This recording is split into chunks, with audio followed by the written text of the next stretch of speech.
Hey everyone, I'm SniperKH and welcome to the second GM guide for Season of Defiance. This week's GM is the Mars Heist Battlegrounds, which is a really interesting GM as it is the first battleground activity we have seen in the GM playlist.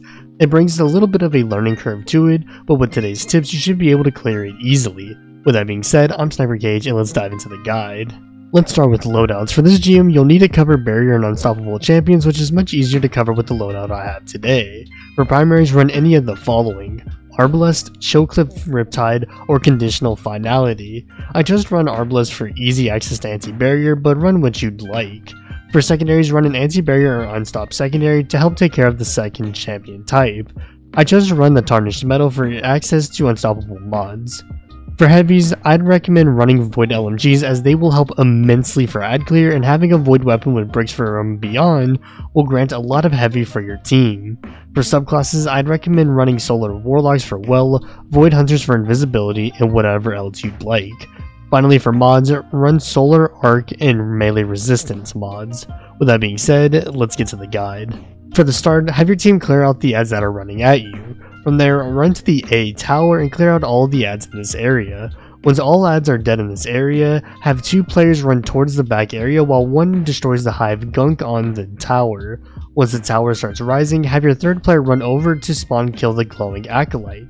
Spawn killing this acolyte will cause the shriekers to stay closed alongside allowing you to be able to use your abilities.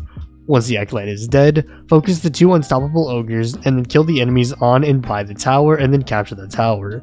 Having a well for the tower capture will make it much easier alongside using LMGs. It's important to note that ads will continuously spawn during the tower capture sequence, and this applies to all three towers, so try capturing the towers as killing ads will spawn more and more ads. Once the tower is captured, have your team kill the big knight that will spawn by the spawn area of this area. Once the knight is melted, have your team rotate over to the C tower and capture that tower. The reason you want to go from A tower instead of B tower is that if you go from A tower, then C tower, then B tower, you'll have less ad spawns, which is much nicer. Once C tower is captured, clear out the ads and start B tower. The start of B tower will spawn an unstoppable and barrier champion off towards the big building that the hive gunk is blocking off. Have your team focus these champions immediately, then once they're dead, kill off all the ads. Once ads are dead and the tower is captured, grab the core, go grab heavy from the box at A, then destroy the gunk to move on. Once you've made it inside, have your team clear out the ads including the two champions. Once all ads are dead, have one player make their way up to the high ground on the right side and keep two players by the door. Having one player on high ground will make it much easier for players by the door, as the player on high ground can easily take care of ads and stun champions while the players on the ground can handle all nearby ads. It's important to understand that if you have one player on high ground, they will occasionally get a few ads that run up to them and that spawn up by them, so have your player that is fulfilling this role be wary. Throughout the protect phase, have players chain supers to keep Well's uptime strong, as we are doing in the gameplay.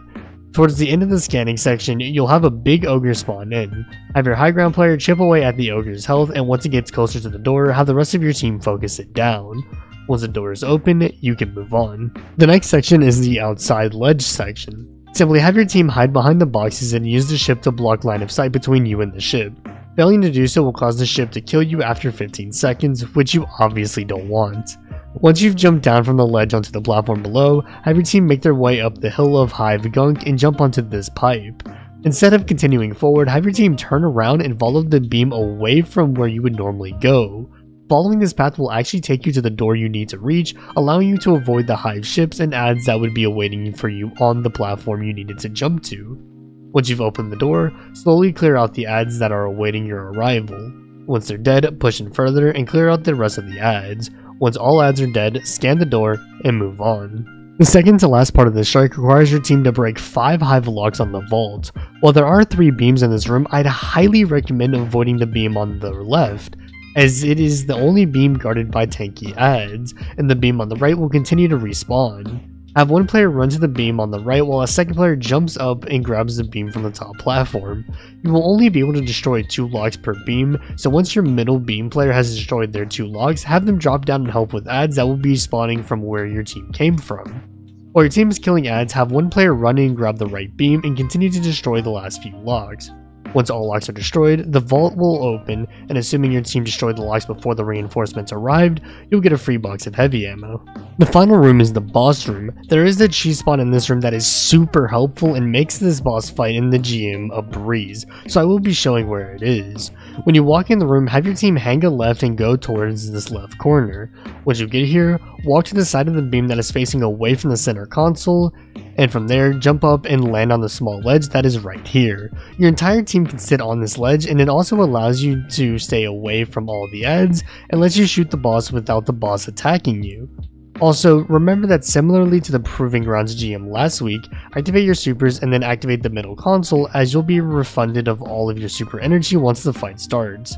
All you need to do is drop the boss down to half health, so be sure to do that.